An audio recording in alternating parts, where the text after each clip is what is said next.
interventi di abilimento e riqualificazione urbana e affitto pagato per un anno a Portoviro con il piano del distretto, del commercio e del tartufo.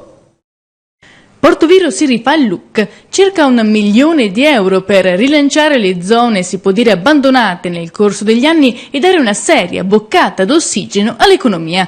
Merito del piano per il distretto, del commercio e del tartufo. Portoviro è stato uno dei pochi comuni in provincia di Rovigo che è stato riconosciuto dalla Regione come distretto del commercio.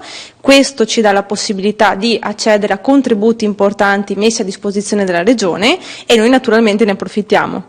Quindi abbiamo messo in campo un progetto importantissimo, si parla di 1 milione di euro, e questo verrà sparso nella riqualificazione di 2 piazze principali. Una è Piazza della Repubblica, che è quella dove ha sede il municipio di Contalina, e l'altra è Piazza dei Caduti Triestini. E poi contestualmente verrà riqualificato anche Corso Risorgimento, che è un corso importante per le attività commerciali presenti, che oggi risulta anche un pochino dimenticato. E oltre a farla bella si vuole far anche rivivere la piazza con un programma di sostegno alle attività commerciali. Sono previsti degli incentivi sia per le attività già esistenti che vogliono investire sul proprio negozio, quindi rifarsi l'insegna, rifarsi l'arredo interno e esterno, fino ad un massimo di 2.000 euro a richiedente.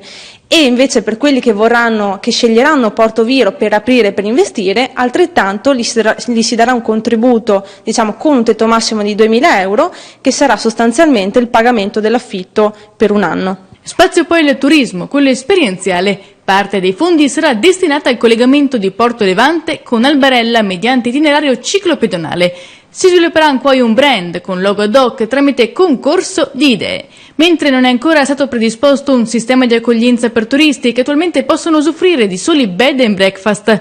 Del resto, Portoviro è una delle poche realtà senza vuoti urbani e quindi edifici abbandonati da poter destinare ad altri usi.